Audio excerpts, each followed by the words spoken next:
नमस्कार, लोकात्मा न्यूज मध्ये आपले हार्दिक स्वागत। बातमी जालना जिल्ह्यातून। अंधेरा पोलीस ठाणे जिल्हा बुलढाणा येथून MPDA गुन्ह्यातील पळून गेलेला आरोपी जालना शहरात घेतला ताब्यात। स्थानिक गुन्हे शाखा जालना तालुका पोलीस ठाणे व बुलढाणा पोलिसांची संयुक्त कारवाई। दिनांक 6/7/2024 रोजी पोलीस नियंत्रण कक्ष जालना येथून प्राप्त संदेशानुसार संशयित आरोपी नामे ज्ञानेश्वर दिनकर वाघ, वय वर्ष 39, राहणार दिग्रस, बुद्रुक, तालुका देऊळगाव राजा, जिल्हा बुलढाणा हा अंधेरा पोलीस ठाणे जिल्हा बुलढाणा येथून पोलिसांच्या ताब्यातून पळाला असून त्याचा शोध घेण्याबाबत संदेश प्राप्त झाला। त्या अनुषंगाने पोलीस अधीक्षक जालना अजय कुमार बन्सल यांनी स्थानिक गुन्हे शाखेचे पोलीस निरीक्षक रामेश्वर खराडे यांना सूचना दिल्या होत्या।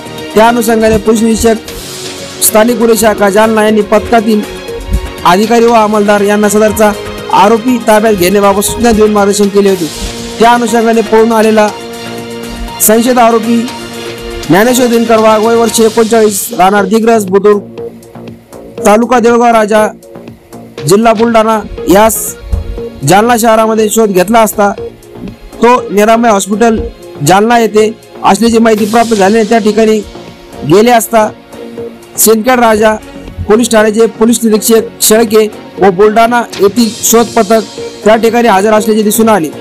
त्यांनी आरोपीचा शोधाबाबत मदत मागितल्याने स्थानिक गुन्हे शाखा जालना व तालुका पोलीस ठाणे जालना यांनी संयुक्त शोध मोहीम राबवून तेथील CCTV फुटेजच्या आधारे आरोपी हा जिंदाल कॉम्प्लेक्स मध्ये लपून बसला असल्याचे दिसून आल्याने त्यांचा Jindal complex police station road Jalna येथे शोध घेऊन तो मिळून आल्याने त्यास ताब्यात घेऊन बुलढाणा पोलिसांच्या ताब्यात देण्यात आले। सदरची कारवाई पोलीस अधीक्षक अजय कुमार बन्सल, अप्पर पोलीस अधीक्षक आयुष नोपाने यांच्या मार्गदर्शनाखाली स्थानिक गुन्हे शाखेचे पोलीस निरीक्षक रामेश्वर खराडे, तालुका पोलीस ठाण्याचे उन्हाणे सहाय्यक पोलीस निरीक्षक योगेश ओबाळे, पोलीस उपनिरीक्षक राजेंद्र वाघ, पोलीस अंमलदार सॅम्युअल कांबळे, कृष्णा तंगे, सचिन चौधरी, सतीश श्रीवास, सर्व स्थानिक गुन्हे शाखा जालना व बुलढाणा पोलिसांनी संयुक्तरित्या कारवाई केली आहे।